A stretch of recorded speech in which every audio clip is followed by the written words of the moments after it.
ating kataas-taasang hukuman na hindi nila tatalakayin yung mga issues, yung mga matters concerning the main issue, the main case, yung whether or not the ICC warrant is valid in our jurisdiction and whether or not yung kanilang ICC warrant can be enforced here without passing through our local courts. Ano po? So ang pinag-usapan lamang po dito ay kailangan bang mag-issue ang korte ng injunctive relief, yung preliminary injunction or yung tinatawag na temporary restraining order.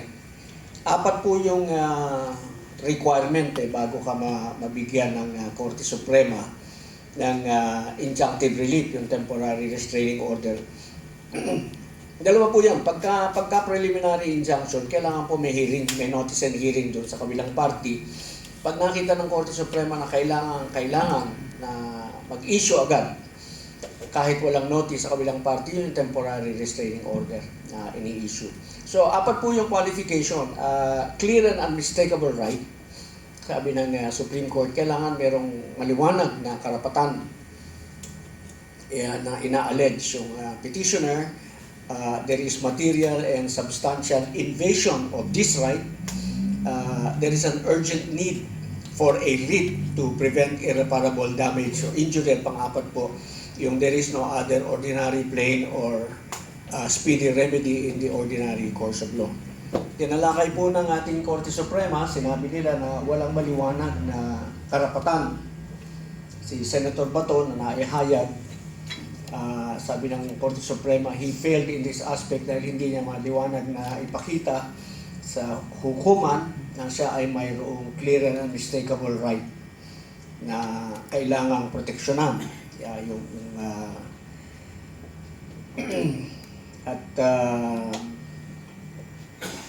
Kumukulang po yung sa requirements, hindi siya mai-issuehan ng temporary restraining order.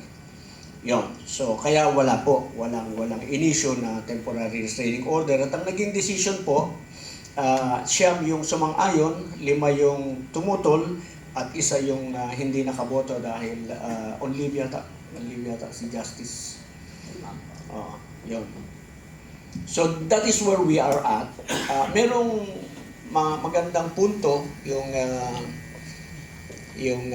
main decision dahil it teaches us, especially yung mga estudyante, kung ano ba talaga ang dapat mong bantayan. Because sinasabi na ang injunctive relief, it is an extraordinary remedy na kinakailangan mong pakitang mabuti na ikaw ay may karapatan na bigyan yung iyong hinihiling bago mag-issue ang ating Korte Suprema. Yon. Thank you very much, General. General, may nagsasabing panalo. Panalo po ito ng gobyerno. May nagsasabi na mga procedural lamang ito. Alin po bang mas tamang basa ninyo dito? Panalo po ang hustisya. Ganito po yun Sa akin pong pananaw, ito. Kahit po hindi nag-issue ng temporary restraining order ang Korte Suprema, como nag-take cognizance po sa kaso ang ating Korte Suprema, lumalabas po ngayon, sa aking pananaw, si Senator Bato is in the protective custody of the court. Ano po? In other words, como pending determination sa Korte Suprema yung issue, hindi pa rin po pwedeng basta-basta arestuhin si Senator Bato because precisely yung validity ng warrant at yung validity ng warrant na gusto nilang ipatupad inilapit sa ating kataas-taasang hukuman para desisyonan ito ba ay valid o hindi. Now, anybody, especially a lawyer, kung matapang siya, ipatupad niya, ipag-utos niya, sige, arestuhin nyo kahit pending yung kaso because that is going to amount to a disrespect doon sa Korte Suprema and binabawalan ka ng canons of professional responsibility and accountability. I think that's Section 2 or Article 2. Kailangan galangin mo yung korte. So hindi ka pwedeng gumawa ng kahit anong bagay that is going to render the issue moot and academic. dahil precisely idinulog na ni Senator Bato sa ating hukuman yung issue. So bigyan mo ng pagkakataon ng ating hukuman na madesisyonan para ma-resolve once and for all yung issue.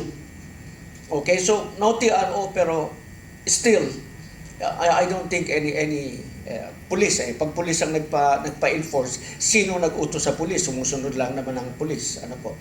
So ultimately, whoever is responsible will be held accountable. Hindi naman po lahat ng araw inyo. Okay, General, ano po yung practical effect ng desisyong ito kay Senator Bato? And I think pwede pati yung next question, pwede na rin sigurong itanong natin. Sige po. Siguro po, tugtungan na rin po natin para tuloy-tuloy kasi parang naka-connect naman siya. Ano po ba, maaari na ba siyang arestuhin agad pagkatapos ng denial ng DRO? Hindi nga po, yun nga po yung pinaliwanag ko just now na he is in the protective custody of the courts. Hindi ko po pwedeng gumawa ng kahit anong bagay that is going to render the issue pending before the Supreme Court moot and academic. Kasi pag inaresto mo yan, wala naman pong assurance na pag inaresto mo yan, mananatili yan dito sa Pilipinas. Dahil nakita na po natin ang nangyari nung nakaraan, once na inaresto nila, sinakay nila sa eroplano, wala nang nakapigil sa kanila, lumipad na yun at inabandonan natin ang ating kababayan sa mga banyaga. Yun po yung ayaw nating mangyari. Yun po yung ayaw mangyari ni Senator Bato. Kaya sa dumulog sa ating Korte Suprema. Humihingi siya ng tulong, humihingi siya ng kalinawan dito sa whether or not itong ICC jurisdiction is over and above our Constitution. Kasi sa ating pong saligang batas, more than anything else, kahit nasabihin po ninyo na walang specific na batas na nagbabawal, meron pong tayong number 1, Section 1, Article 3 sa Bill of Rights. Wala pong pwedeng, nobody can be deprived of life, liberty, or property without due process of law. So kailangan mo po munang bigyan ng due process si Senator Bato dito sa Pilipinas. Nangingibabaw pa rin po ang ating saligang batas, more than treaties, more than any agreement na ating pinasukan. Hindi pwedeng maging mas mataas sa ating batas, hindi pwedeng maging mas mataas lalo na sa ating saligang batas. Thank you, General. At susundan ko lang, tuloy-tuloy na. Narinig natin yung mga kasagutan kanina ni General Garcia.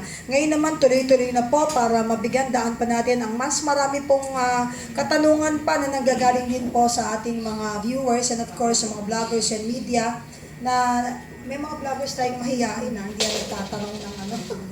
Sa constitutional law po, constitutional law perspective, ano po yung pinakamalaking issue sa kasong ito? Number 1, sa sovereignty, due process. Number 2, number 3, jurisdiction. O yung separation po ng powers? Lahat po yan mahalaga sa usaping ito ngayon, no? Sapagkat yung pong automatic recognition na gustong mangyari ng iba para lamang maipatupad yung kanilang kagustuhan is actually surrendering the sovereignty, our democracy to a foreign power.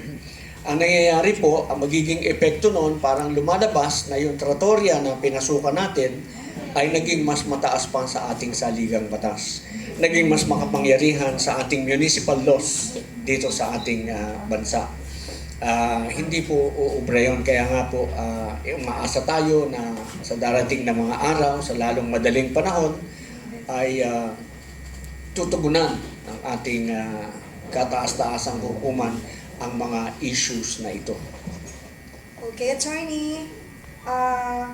Bilisan na rin po natin, no? Kasi dugtong-dugtong po yan. Sa tingin po ninyo, ano po yung legal significance ng 951 voting? Yung pong 951 is pinapakita lamang ang sa ating lahat ang kalayaan ng ating tataas-taasang hukuman na maghain ng kanilang opinyon ukol sa isang issue. Dito po ay medyo nahati sila dahil nga po dun sa requirements na naging iba-iba ang pananaw. Naging iba po yung pananaw nung 9 kasi gusto nung 9 tapusin muna yung main issue. Kasi ang iniisip nila, pagka sila ay